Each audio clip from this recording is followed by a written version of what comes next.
mis keeles me räägime? Inglise. Inglise.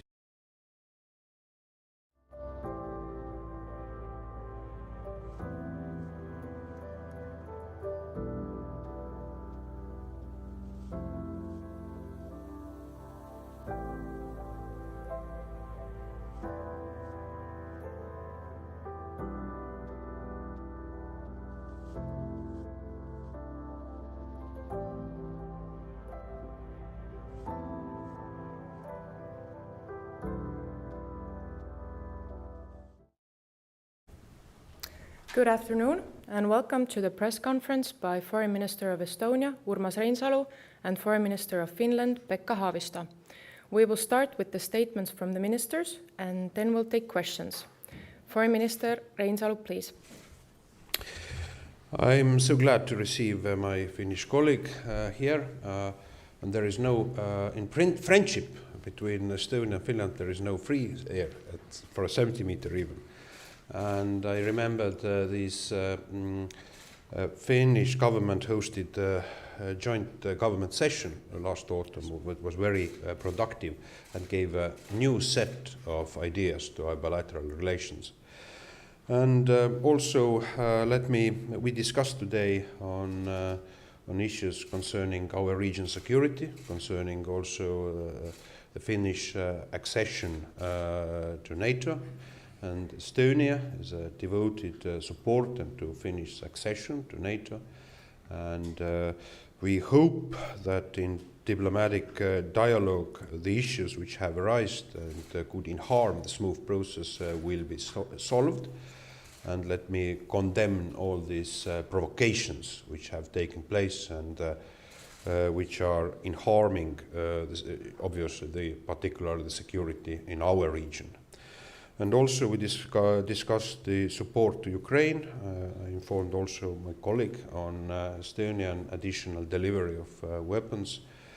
And we do, let me in that context welcome also brand fresh German government decision on delivering, letting other countries and also on their own merit to deliver Leopard tanks. I think it is a significant step further in support towards Ukrainian victory over aggressor state.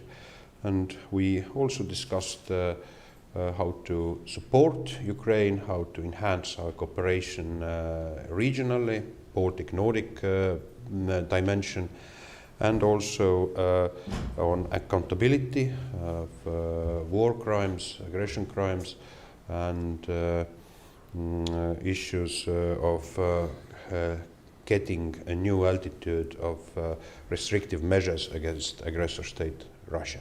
Thank you. Foreign Minister Haavisto, please.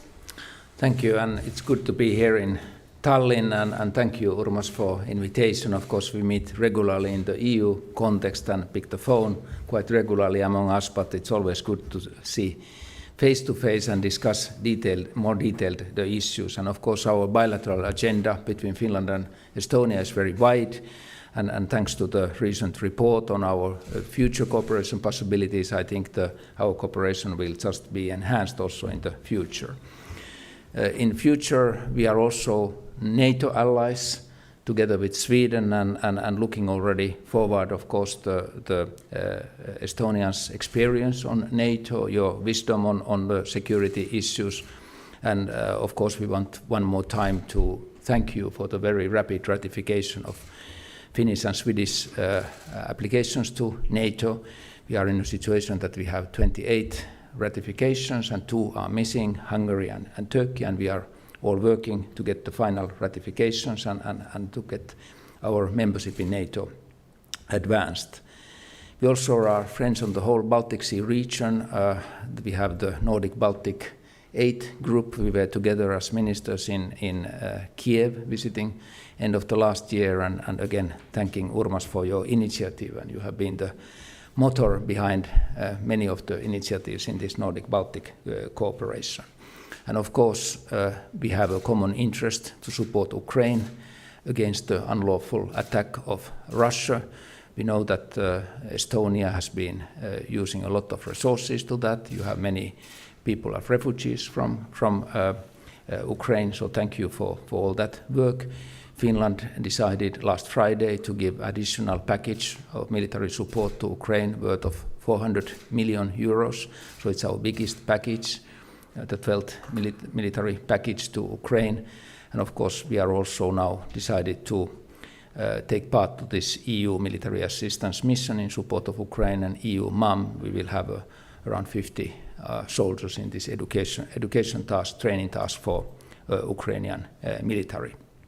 And I think it's very important that we stay united. European Union is at the front line through the European Peace Facility, which we are using to give support to Ukraine. And I think it's very important to continue our support systematically. And we also welcome the recent decision of Germany. And finally, I think we have to handle also the grave violations, possible war crimes, according to international humanitarian law, and the accountability issues were discussed today with Estonia as well. Thank you. Thank you, ministers, for the statements. Now we will take questions. Please wait for the microphone. Say your name, your outlet, and who the question is for. Thank you, Indrek Lepik, Business Daily Äripäev. Minister Pekka Haavisto, can you confirm if and how many Leopard tanks will Finland give to Ukraine? Thank you for the question, and we have of course just a very fresh decision of Germany. We have informed that we will be part of the ecosystem, whatever form it takes, and this is a discussion that we have to have together with the Germans and others who are providing the tanks and other services to the tanks and so forth.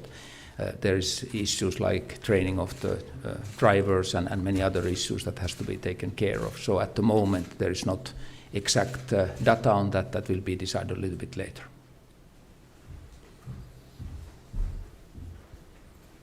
Ajakunnas Helsingin Sanomat. For Mr. Reinsalu, you as a NATO ally, how would you comment the behavior of Turkey and the situation in Sweden concerning the ratification process of Finnish and Swedish NATO membership? And for Finnish Foreign Minister, what was your message for the Baltic friends about joining NATO? Are Finland and Sweden joining together, or are you somehow preparing for the possibility that Finland would join alone? Thank you. Well, if to look to the map, so I think there is no on earth biggest enthusiast in the world to NATO enlargement, to Swedish, to Finnish enlargement in a smooth manner. And of course we have followed with concern these tensions which have arisen. And I think it is reasonable also, as sides have called, parties have raised the issue that to freeze in a moment of this, to take a pause of calming the tensions, and as I said, Estonia condemns all these provocations in the context which could not continue as the smooth process of ratification, and I hope the decisions in a friendly dialogue will be found. And of course our biggest wish is it would happen sooner than later, but it depends on a mutual understanding of all parties. From our perspective, of course, we have seen recently totally unnecessary provocations, and those who are guilty for these provocations, of course, are playing with the security of Finland and Sweden, and about the time, with the timetable of our NATO accession. We established last summer, together with Turkey and Sweden, this tripartite cooperation, where we agreed to handle those remaining issues with Turkey, together with Sweden and Finland. This tripartite mechanism has been working so far. Now there is some delay, probably for the next meeting, we are still optimistic that before the Vilnius summit, both Finland and Sweden could be ratified. For us, when we look at the security situation at the Baltic Sea and in our vicinity, it's very important that Finland and Sweden comes together as members of NATO. I'm Ryan Kohli from Finnish broadcasting company Yle. Estonia already decided to cut the number of Russian diplomats in embassy in Tallinn, and now the ambassadors are to be sent home from both countries. Is there any plan in Finland to cut the number of Russian diplomats in Helsinki? From the Finnish point of view, I can say two things. We don't have currently any plans to reduce or close the embassies or consulates. We actually closed last week the side office in Murmansk, at the northernmost consulate side office that we had, that is closed. And we don't have currently any other plans. Of course, we follow the situation very closely. Diplomats have a certain role always, and if any illegalities are found, of course, then we react. But I was proud to hear from my colleague that it appeared somehow that indeed, as I understood correctly, there is in practice it is a parity of diplomatic representation vis-à-vis between Finland and Russia. Yes. So somehow it appeared, and we in this January also passed this decision. I'm Britta Lutz, I'm from TV3 Evening News. I have a question for you, Mr. Haavisto. Still, I would underline that Turkey's President Erdogan said very clearly today that Sweden should forget at the moment any agreement and vote from Turkey to be able to apply to NATO.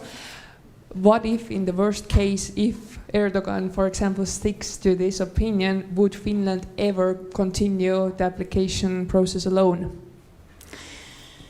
Well, I don't want to speculate about the future and what kind of complications can be on the NATO road. We know that NATO is a ally of democratic countries. It has certain values. Those who apply for the NATO membership have to fulfill those issues and those criteria of NATO, including, of course, the criteria of using certain amount of funds for the military purposes, and both Finland and Sweden are fulfilling those NATO criteria, and NATO has an open door policy.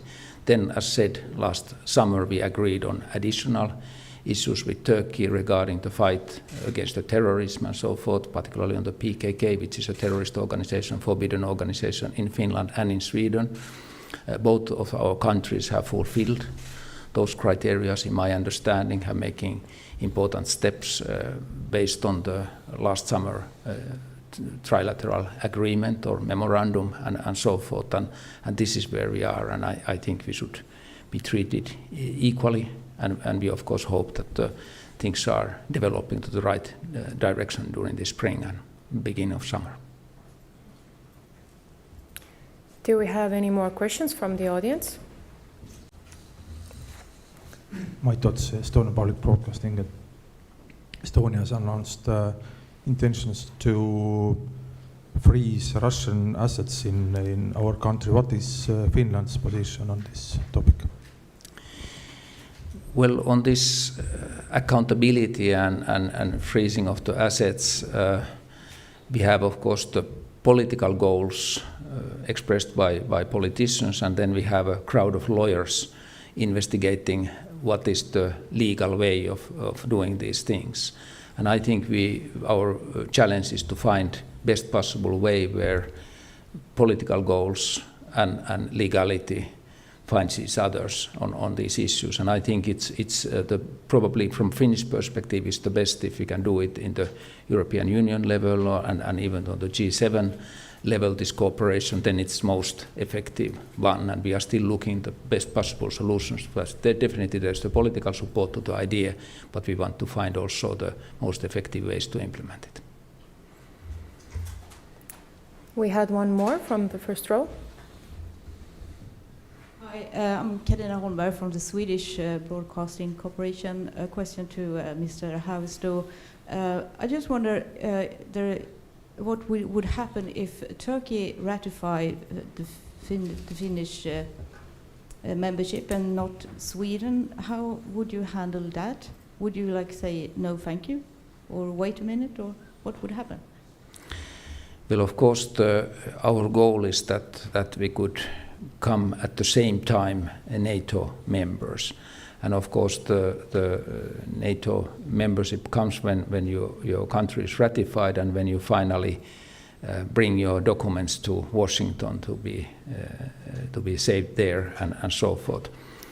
I think we cannot speculate about that situation. What if this happens in different days or different weeks or different months and so forth? I think at the moment we really work for that it happens at the same time and that it should happen as soon as possible. And our argument also, which we have delivered to those parties interested, is that this is not the usual time in Europe. We are living a wartime in Europe, Russian aggression against Ukraine. We have seen already incidents at the Baltic Sea region very close to us, very close to Sweden. So our security is a real issue in these circumstances, and for that reason we think that it's appropriate that our applications would be dealt as rapidly as possible. And of course, the Vilnius summit in the coming summer is a very important milestone in this process. But what is the B plan? Well, there is only the A plan. Thank you all. The press conference is now over. Thank you. Thank you. Thanks.